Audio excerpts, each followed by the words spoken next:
जंगल में रहती थी। खाने की तलाश में मैं एक बंगले में चोरी करने आई, पर जैसे ही बंगले के मालिक की नज़र मुझ पर पड़ी, वह मेरे पास आ गया और मेरे हाथ बांध दिए। कहने लगा, चोरी करती है, अभी पुलिस बुलाता हूँ। मैं डर गई। वह एक पुलिस वाले को लेकर मेरे पास आ गया और जैसे ही उन्होंने मेरे कपड़े उतार कर मेरे बदन को देखा, वे चीख चीख कर बेहोश हो गए, क्योंकि मेरा नाम पिंकी है और मैं 16 साल की हूँ। पिछले 8 सालों से मैं जंगल में रहती हूँ और आज इतने साल बाद मैं जंगल के बाहर निकली कि मेरे सामने एक पुलिस वाला और एक 18 साल का लड़का, जो कि बंगले का मालिक था, बेहोश पड़ा था। मेरे कपड़े उतारते ही वह लोग जैसे ही मुझे देखा बेहोश हो गए। मैं काफ़ी घबरा गई, क्योंकि अगर किसी को यह बेहोशी का राज पता लग जाए तो। यह सोचकर मैं उस बंगले से निकल गई। मेरे बदन में कपड़े नहीं थे, क्योंकि उसे तो उन्होंने फाड़ दिए थे। जो कपड़े मैंने पत्तों से बनाए थे, जिससे मैं अपने बदन को ढका था, लेकिन अब मेरे पास कोई रास्ता नहीं था। मैं उस बंगले से निकलकर बेतहाशा भागने लगी, उस बेहोशी के राज को अपने सीने में दबाए हुए। मैं कुछ ही दूर आई थी कि एक गाड़ी से मेरा एक्सीडेंट हो गया। मुझे बहुत जोर से पैरों में चोट आई। अब गाड़ी का मालिक अपनी कार से बाहर आया तो मेरी हालत देखकर उसकी आंखें बड़ी बड़ी हो गई। उसे समझ नहीं आया कि क्या हो रहा है। एक लड़की जो कि 16 साल की है, बिन कपड़ों के मेरी कार के सामने कैसे पड़ी हुई है। शायद यही सोच रहा था कि तभी वो मेरे पास आ गया। मैं बिल्कुल घबरा गई। उसने तुरंत ही अपना कोट उतारा और मुझे पहना दिया। वह भी एक 18 साल का लड़का ही था और मुझसे 2 साल ही बड़ा होगा। उसने मेरे जख्म को देखा तो मुझे अपनी गोद में उठा लिया और कार की पिछली सीट में बैठा दिया। कार ड्राइव करके कहीं जाने लगा और मैं घबराने लगी, क्योंकि मैं जंगल से दूर जा रही थी। जंगल ही मेरा घर है और कहीं मैं वापस न लौट पाऊँ तो। यही सोच रही थी कि तभी एक दुकान के सामने उसने गाड़ी रोक दी। मुझे गाड़ी के अंदर लॉक करके वह उतर गया। जब आया तो उसके हाथ में कुछ पैकेट थे। उसमें से कपड़े निकालकर वह मुझे दे दिया। मैंने उन कपड़ों को पहन लिया। फिर वह मुझे अपने बंगले में लेकर गया। चोट लगने के कारण मैं कुछ भी नहीं कर पा रही थी। बंगले में पहुंचते ही उसने कार का दरवाजा खोला और मुझे गोद में उठा लिया।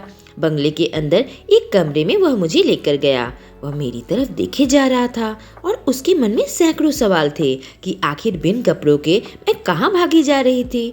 पर उसने मुझसे कोई सवाल नहीं किया और न ही मैंने उससे बात किया। पिछले 8 सालों से मैं लोगों से दूर हूँ। जब मेरी माँ मुझे छोड़कर चली गई थी, तब से ही मैं जंगल में हूँ और जंगल की मेहरबानी से मैं 8 साल बिताए। न जाने कितने सालों तक मैं इंसान नहीं देखा और बातचीत वह तो शायद मैं भूल ही गई। जल्दी ही उसने किसी को बुला लिया था। मुझे लगा यह आदमी कौन होगा, तो उसने कहा मैं डॉक्टर हूँ। मैंने कुछ नहीं कहा तो उसने मेरा इलाज कर दिया और कुछ दवाई देकर वह डॉक्टर वहाँ से चला गया। तभी उस लड़के ने पहली बार मुझसे बात की और कहा तुम सो जाओ। अब वह कमरे से चला गया तो मैं कमरे को देखने लगी। मुझे तो जंगल में सोने की आदत है। आज मेरे सामने एक मुलायम बिस्तर थी तो कैसे नींद आती मुझे वहाँ पर। मैं अपने कमरे से निकल गई और उसके बाग में पहुँच गई। उसके बागान में ही मैं नर्म घास पर लेट गई और वहीं पर सो गई। मेरी नींद खुली तो मेरे सामने वह लड़का खड़ा था। मुझे बहुत ही आश्चर्य से घूर रहा था। शायद यही सोच रहा था कि कमरे के नर्म बिस्तर को छोड़कर मैं घास में क्यों सो रही हूँ। उसका कोई कसूर भी नहीं। उसने जिस हाल में मुझे देखा था और क्या सोचता। उसने मुझे खाने के लिए बुलाया। खाने के टेबल में तरह तरह का खाना रखा हुआ था। मैं फल लेकर खाने लगी तो वह मेरी तरफ देखने लगा। कुछ पका हुआ खाना भी था, पर मुझे तो कच्चा खाना खाने की आदत है। जंगल में हालांकि मुझे आग जलाना आता है। कभी कभी कोई शिकार करती हूँ तो उसे पका लेती हूँ। ज़्यादातर मैं कच्चा खाना ही खा लेती हूँ। मुझे समझ नहीं आ रहा था कि क्या क्या खाना है, क्योंकि मैं बिल्कुल भूल चुकी थी। जब उसने मुझे वह खाना दिखाया तो मेरे समझ में नहीं आया कि कैसे खाना है। यह जब उसने देखा कि मैं काफ़ी डरी हुई हूँ तो उसने मुझे खाकर दिखाया। फिर हिम्मत करके मैंने उस खाने को खा लिया। उसके बाद उसने मुझे दवाइयाँ दी जो कि बहुत कड़वी थी, पर मुझे खानी पड़ी। लेकिन उसके दिए हुए कपड़े पहनकर मुझे बहुत ही अजीब महसूस हो रहा था। तो खाना खाते ही मैं उसके बगीचे में कुछ पत्ते तोड़ लिए, अपने लिए पत्तों का कपड़ा बुनने लगी थी। वह लड़का दूर से मुझे घूर रहा था कि मैं क्या कर रही हूँ। 1 घंटे के अंदर मैंने उन पत्तों को बुनकर अपने लिए कपड़ा बना लिया और फिर अंदर जाकर उन कपड़ों को पहन लिया।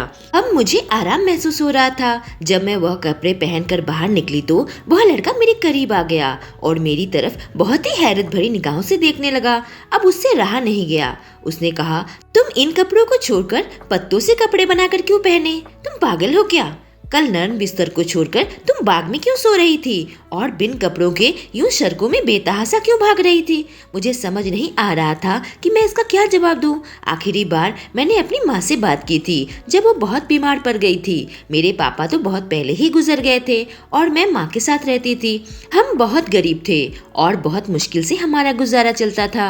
मरने से पहले मेरी माँ ने कहा, बेटा मेरे दिन पूरे हो गए हैं। मैं रोने लगी थी। मैंने कहा, माँ मुझे छोड़कर मत जाओ। मेरी माँ ने कहा, यह जमाना बहुत जालिम है। अगर तुझे जीना है तो जंगल में चली जा, वरना जालिम इंसान तुझे नोच खाएंगे, जैसे अभी मुझे भी नोचा है। मेरे पापा के मरने के बाद मेरी माँ के साथ कई लोगों ने गलत काम किया था। आखिरी बार एक आदमी उनके साथ ऐसी दरिंदगी की कि उसकी हालत ऐसी हो गई थी और बीमार पड़ गई थी और फिर उन्होंने अपनी आंखें बंद कर ली। मुझे बचाने वाली मेरी माँ इस दुनिया को छोड़कर चली गई। उस आदमी का चेहरा मैं भूल न पाई और कसम खाई कि बड़े होकर इसका हिसाब लूंगी। तभी से मैं हमेशा के लिए इंसानी दुनिया को छोड़कर जंगल में रहने चली गई थी। जंगल में ही ढूंढ कर मैंने खाना खाना सीख लिया था। जंगल में ही मैं घर बना लिया था और जंगल का ही पानी पीती थी। यहाँ तक कि मैं कपड़े भी बना लिए थे। 8 सालों तक तो सब ठीक चला, लेकिन इस साल ऐसा सूखा पड़ा कि भूख से मरने की नौबत आ गई। 2 दिनों से मुझे कुछ खाना नहीं मिला। तभी मजबूरी में मैंने शहर में कदम रखा था। कोई सोना चांदी या हीरा मोती चोरी करने नहीं आई थी, बस खाना चोरी करने आई थी, क्योंकि बिना खाना के मैं मर जाती। और फिर अगर मैं इस तरह सड़क पर ना भागती तो शायद मेरा एक्सीडेंट भी नहीं होता और मैं इस अनजान लड़के के बंगले में कभी ना आती। यह अनजान लड़का मुझसे ऐसे ऐसे सवाल पूछ रहा था कि मुझे कुछ समझ में नहीं आ रहा था कि कैसे बात करूं। तभी उसने कहा, तुम घबराओ मत, मेरा नाम राहुल है। मैंने आज तक तुम जैसी लड़की नहीं देखी। मेरे सवाल का जवाब दो, यह सब क्या है बताओ, कौन हो तुम? बहुत मुश्किल से मैंने कहा, पिंकी। उसने कहा, तुम्हारा नाम पिंकी है? मैंने हाँ में सिर हिलाया। तुम्हारा घर कहाँ है? मैंने बहुत मुश्किल से कहा, जंगल। उसे बहुत हैरत हुई। पूछा, तुम जंगल में रहती हो? मैंने हाँ में सिर हिलाया। तो उसने पूछा, किसके साथ? मैंने कहा, अकेले। मैं उसकी बातों से बहुत डरने लगी, उसके सवालों से डरने लगी। उसने कहा, देखो घबराओ मत, एक आखिरी सवाल का जवाब दो, फिर चाहो तो तुम आराम कर लेना। तुम कब से जंगल में रहती हो? मैंने कहा, 8 साल से। उसके बाद उसने और कोई सवाल नहीं किया, पर उसको देखकर ऐसा लग रहा था कि कहीं बेहोश ना हो जाए। मेरी बात सुनकर उसको चक्कर आने लगे थे। मैं अपने कमरे में ही थी कि बाहर से कुछ आवाज़ आने लगी। जब मैंने जाकर देखा तो वह लड़का किसी के साथ बात कर रहा था।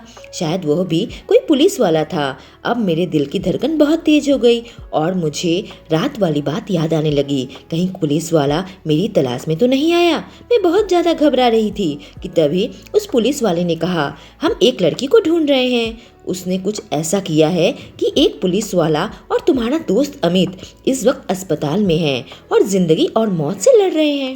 तुमने किसी ऐसी लड़की को देखा है क्या? अब मेरे होश उड़ गए थे। अगर रोहित ने मेरे बारे में इस पुलिस वाले को बता दिया तो क्या होगा? मेरे पास अपने आप को बचाने के लिए कुछ भी नहीं था। मैं क्या करती? रोहित ने कहा, मैं ऐसे किसी लड़की को नहीं जानता, पर पता चला तो तुम्हें बता दूंगा। वह पुलिस वाला वहां से निकल गया कि तभी रोहित मेरे कमरे में आ गया। उसकी आंखों में तरह तरह के सवाल थे। आखिर ऐसा क्या हो गया कि 2 लोग मेरी वजह से बेहोश होकर अस्पताल चले गए और जिंदगी और मौत के बीच में लड़ रहे हैं? इससे पहले वह कुछ कहता, मैं उसके पास आ गई और उसके बाहों से लिपट गई। जैसे ही मैं उसके बदन से लिपटी, उसने अपने होश गंवा दिए। एक जंगली लड़की जो कि पत्तों का कपड़ा पहने हुए थी, जो बिल्कुल ही रहस्यमय है और पिछले 8 सालों से इंसानों से दूर है, वह उसकी बाहों में थी। और वह धीरे धीरे पिघलने लगा। पत्तों से मैंने बस अपने जरूरी हिस्सों को ढक रखे थे, लेकिन अब उसने मुझे कस कर पकड़ लिया। उसकी सांसें तेज होने लगी। बंगले को देखकर लग रहा था वह लड़का बहुत अमीर है। चाहता तो दुनिया की एक से एक हसीन लड़की को हासिल कर सकता था, लेकिन न जाने मुझ जैसी जंगली लड़की में ऐसा क्या बात है कि वह अपना होश खोने लगा था। मेरे साथ ही बिस्तर पर लेट गया और मेरे करीब आकर मुझे प्यार से देखने लगा। न जाने मैं इसके करीब क्यों आ गई। मुझे यह लड़का अच्छा और शरीफ लगा। शायद मेरे अंदर भी एक आग है। जंगल में इतने सालों से मैंने किसी को भी नहीं देखा। यह अंदर की आग है जो मैं इसके करीब आ गई थी। मैं चाहती थी कि मेरी आग को ठंडा कर दे। पिछले 8 सालों से ऐसी आग में मैं जल रही थी। अब मैंने अपना मुंह खोला, कहा मैं 8 सालों से अकेली हूँ और अंदर ही अंदर जल रही हूँ। मेरे अंदर की आग को ठंडा कर दो। मेरी बात सुनकर वह बिल्कुल होशो हवास गवा बैठा, लेकिन तब मैंने उससे एक ऐसी बात कही कि उसकी आंखें बड़ी बड़ी हो गई और उसने मुझे छोड़ दिया। वह मुझसे दूर जाने लगा, पर मैंने उसके हाथों को पकड़ लिया। मैंने कहा मत जाओ, मैं बहुत अकेली हूँ। मैंने तो बस उससे सिर्फ इतना ही कहा था, चलो जंगल में चलते हैं, घास के मुलायम बिस्तर में जन्नत पहुँच जाएंगे। पर मेरा हाथ छुड़ाकर कमरे से बाहर चला गया। शायद यही सोच रहा होगा कि मैं पूरी जंगली हूँ और मेरी कोई हरकतें इंसान जैसी नहीं है। इसी वजह से वह मुझे तड़पता हुआ छोड़कर चला गया। मैं कमरे से बाहर निकली और उसके बगीचे की मुलायम घास में जाकर सो गई। इसी में मुझे सुकून मिलता है, धरती के एकदम करीब रहकर। यही हूँ मैं, जंगली, एक जंगली बिल्ली जिसे कोई काबू में नहीं कर सकता। जब मैं सुबह उठी तो रोहित मेरे पास खड़ा था। उसके साथ एक और लड़की थी। रोहित ने कहा यह ब्यूटी पार्लर से आई है, जो कि मेरे समझ में नहीं आया। उसने कहा यह तुम्हारा हुलिया ठीक कर देगी, यह मेरी खास दोस्त है, तुम्हें डरने की कोई ज़रूरत नहीं है। वह लड़की मुझे कमरे में लेकर आ गई। पहले तो उसने मेरे बालों को कोई चीज़ लगाकर अच्छे से धो रही थी, फिर मुझे बाथरूम ले जाकर मुझे अच्छे से नहलाया और मेरे दांतों को ब्रश से साफ किया। उसके बाद मुझे अच्छा सा कपड़ा पहनाया और फिर मेरे बालों को काटने लगी, मेरे नाखून काटने लगी जो कि बहुत बड़े बड़े हो रखे थे। फिर न जाने मेरे मुंह, हाथ, पैर के साथ क्या क्या कर रही थी और क्या क्या चीज लगा रही थी। मेरी कुछ भी समझ में नहीं आ रहा था। 3 घंटे के बाद वह मुझे शीशे के पास ले गई। पहले तो शीशा देखकर मैं बिल्कुल घबरा गई। मैं अपनी शक्ल पानी में तो देखी हूँ, पर शीशे में पहली बार मैं अपने आप को देख रही थी और मैं बिल्कुल भी पहचान में नहीं आ रही थी, क्योंकि मैं लग रही थी इंसान। हाँ, मैं एक इंसान लग रही थी। मेरी आंखें बिल्कुल बड़ी बड़ी हो गई और मेरे चेहरे में घबराहट साफ नजर आ रही थी। वह लड़की समझ गई और कही चलो मैं तुम्हें रोहित के पास छोड़ आती हूँ, रोहित तुम्हें दिखेगा तो अपने होश गवा बैठेगा। जब वह लड़की मुझे रोहित के पास लेकर आई तो मुझे देखकर रोहित की आंखें फटी की फटी रह गई। मेरे पास आ गया और कहने लगा तुम स्वर्ग की कोई अप्सरा लग रही हो। मैंने आज तक तुमसे खूबसूरत लड़की नहीं देखी, शायद पूरे जहां में तुम ही सबसे खूबसूरत हो। वह लड़की चली गई और अब रोहित मुझे कमरे में लेकर आ गया। मैं बहुत देर से खामोश थी। मैं ज्यादा बात नहीं करती थी क्योंकि मुझे बात करने की आदत नहीं थी। मैं इशारे में ही ज्यादातर जवाब देती थी। रोहित ने मेरा हाथ पकड़ लिया और कहा आज से तुम ऐसे ही रहना। मैं कही पर मैं ऐसी नहीं हूँ, मुझे ऐसे रहने की आदत नहीं है। उसने कहा तुम्हारी आवाज़ बहुत मीठी है, तुम बात क्यों नहीं करती। मैंने कहा 8 साल से मैंने बात नहीं किया, मैं बहुत ही मुश्किल के साथ बोल रही थी। उसने कहा मैं तुम्हारे लिए एक टीचर लगा दूंगा जो तुम्हें बात करना सिखाएगी, क्योंकि शायद 8 साल तक तुमने किसी के साथ भी बात नहीं किया होगा और किसी की भी बात नहीं सुनी होगी। तुम फिक्र मत करो, मैं तुम्हें पूरी तरीके से इंसान बना दूंगा। मैंने कहा पर मैं जंगली हूँ। उसने कहा पर तुम जंगल में अकेली हो, कल ही तो तुम कह रही थी कि 8 साल से अकेली हो। बचपन अकेले में काट सकती हो, पर जवानी कैसे काटोगी। अब उसकी बातों से मुझे घबराहट होने लगी। मैं उससे थोड़ी दूरी पर बैठ गई। रोहित ने मेरा हाथ पकड़ा हुआ था, पर मेरी घबराहट को देखकर उसने मेरा हाथ छोड़ दिया। उसने कहा कल से तुम्हारी ट्रेनिंग शुरू हो जाएगी। अब मैं बहुत ही ज्यादा घबराने लगी। मुझे तो अलग तरीके से जीने की आदत है, अब न जाने मुझे क्या क्या करना होगा। उसने कहा अगर तुम जंगली बनकर रहोगी तो पुलिस तुम्हें ढूंढ निकालेगी और न जाने तुमने क्या कांड करके रखा हुआ है। अगर पुलिस ने तुमको ढूंढ निकाला तो सीधे जेल में डाल देगी। उस रात की सारी बातें मुझे याद आने लगी थी और मैं डरकर पूरी सिहर उठी। अगले दिन एक लड़की आ गई और उसने कहा कि मैं तुम्हें इंसानी तौर तरीके सिखाऊंगी। उसने अपना नाम शीतल बताया था। उसने मुझे ब्रश करना सिखाया, नहाना सिखाया, कपड़े धोना सिखाया, बाल धोना सिखाया, कंघी करना सिखाया, चेहरे में क्रीम लगाना सिखाया। फिर मुझे बात करना भी सिखाने लगी थी। करीब 15 दिन की ट्रेनिंग के बाद मैं थोड़ी इंसानी लगने लगी थी। एक ओर मैं जंगली से इंसान बन रही थी और दूसरी ओर मुसीबत मेरे और करीब आ रही थी, जिससे मैं बिल्कुल ही अनजान थी।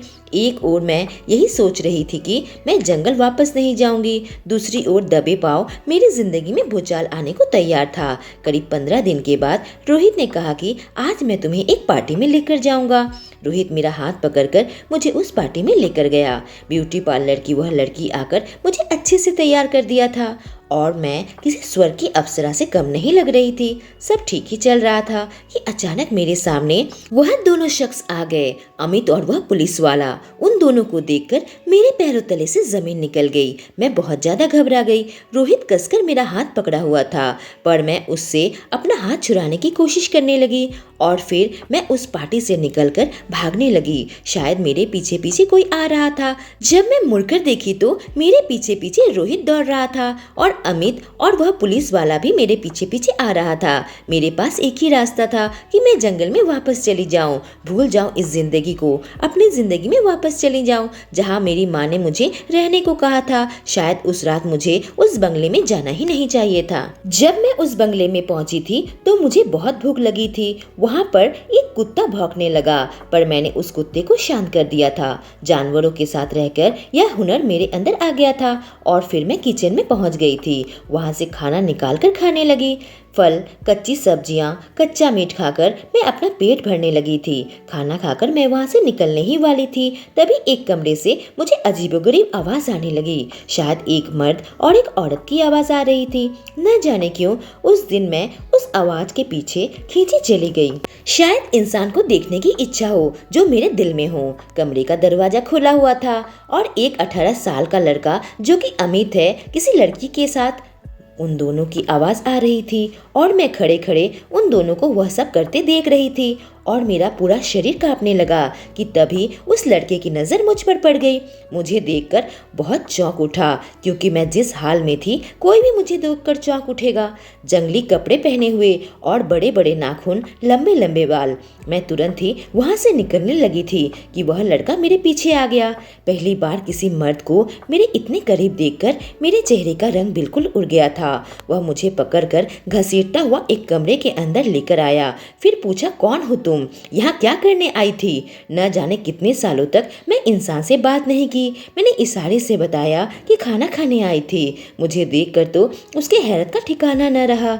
उसने कहा, तुम चोरी करने आई थी? अभी पुलिस बुलाता हूँ। मैं बिल्कुल घबरा गई थी। पुलिस वाले अच्छे नहीं होते। वह तुरंत एक पुलिस वाले को बुला लिया।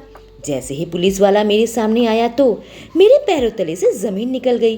पुलिस वाला अधेड़ उम्र का होगा और उसकी शक्ल मैं कभी नहीं भूल सकती। उसने मेरी माँ के साथ दरिंदगी की थी, जिससे उसकी जान चली गई थी। उसे देखते ही मुझे अपने बचपन की कसम याद आ गई। मैंने इससे बदला लेने की कसम खाई थी। वह दोनों मेरे एकदम करीब आ गए और बहुत ही अजीब निगाहों से मुझे देखने लगे। पत्तों से बनाए मेरे बदन ढकने के कपड़े को उन्होंने फाड़ दिया, लेकिन तभी एक जंगली बिल्ली की तरह उन दोनों के ऊपर टूट पड़ी। उन दोनों को दांत से काटने लगी। मेरे गले में एक माला लटक रहा था, जिसे मैंने विषैले फल से बनाया हुआ था। उसे मैंने उन दोनों के मुंह में डाल दिया, जिससे वह दोनों बेहोश हो गए। और फिर मैं उस बंगले से निकलकर बेतहाशा भाग रही थी कि रोहित की गाड़ी से टकरा गई थी। लेकिन आज मेरी जान खतरे में है। अगर इन लोगों ने मुझे पकड़ लिया तो जेल में डाल देंगे। मैं भागती जा रही थी। मैं बिल्कुल जंगल के करीब आ गई और फिर वहीं पर रुक गई, क्योंकि अभी यह मेरा इलाका है, जंगली बिल्ली का इलाका है। रोहित, अमित और वह पुलिस वाला मेरे पास आ गया। पुलिस वाले को देखकर मैंने कहा, शायद आप मुझे भूल गए हैं। 8 साल पहले आपने मेरी माँ के साथ दरिंदगी की थी, जिससे उसकी जान चली गई थी। उस पुलिस वाले के बिल्कुल होश उड़ गए। वह एक जगह पर खड़ा हो गया और मैंने अपने मुंह से आवाज निकालना शुरू कर दिया, जिससे मेरे सामने 2 जंगली कुत्ते आ गए। मैंने कहा, अब वक्त आ गया है आपको अपने कर्मों का हिसाब चुकाने का। लेकिन वह पुलिस वाला बिल्कुल टूट चुका था, अपने घुटनों पर बैठ गया। कहने लगा, तुम जो भी सजा दोगी मुझे मंजूर है, क्योंकि तुम कोई और नहीं मेरी बेटी हो। यह बात सुनकर तो मेरे पैरों तले से जमीन निकल गई। उसने कहा, मैं तुम्हारी माँ से शादी की थी, पर उसे अपने घर पर कभी भी नहीं ले गया, बस उसके जिस्म का इस्तेमाल किया जिससे तुम पैदा हो गई। तुम्हारी माँ मेरे सामने बहुत रोई, बहुत गिड़गिड़ाई, और एक दिन गुस्से में आकर मैंने उसके साथ वह हरकत की थी जिससे उसकी जान चली गई थी। लेकिन उसके बाद से एक भी दिन मैं चैन से नहीं सो पाया। मैंने तुम्हें ढूंढने की बहुत कोशिश की थी बेटा। जब तुम नहीं मिली तो मुझे लगा शायद तुम भी मर चुकी हो, और मैं अपनी बेटी के साथ दरिंदगी करने चला आया। तुम इन जंगली कुत्तों से कह दो कि मेरी जान ले ले, मेरी यही सजा है। रोहित मेरे पास आ गया और मुझसे कहा, शांत हो जाओ, इन कुत्तों को कहो कि यहाँ से चले जाए, तुम एक नए सिरे से जिंदगी शुरू कर सकती हो। मैं तुमसे शादी करूंगा और तुम्हारे पिता भी तुम्हें अपनाएंगे। पुलिस वाला मेरी तरफ देखने लगा और कहा, बेटी अगर तुम मुझे माफ कर सको तो वादा करता हूँ हर वक्त तुम्हारी हिफाजत करूंगा। पुलिस वाला रोने लगा, बिल्कुल टूट गया था। मैं कुत्तों को वहाँ से वापस जंगल भेज दिया और रोहित का हाथ पकड़े उसके घर वापस आ गई। रोहित ने मुझसे शादी कर ली और धीरे धीरे मैं इंसानी तौर तरीके सीख गई। अमित और मेरे पापा ने भी मेरी बहुत मदद की ताकि मैं आम लोगों की तरह अपनी जिंदगी जी सकूं। दोस्तों, अगर आपको यह कहानी पसंद आई हो तो हमारे चैनल को सब्सक्राइब करें और बेल आइकॉन को प्रेस करें। Thank you.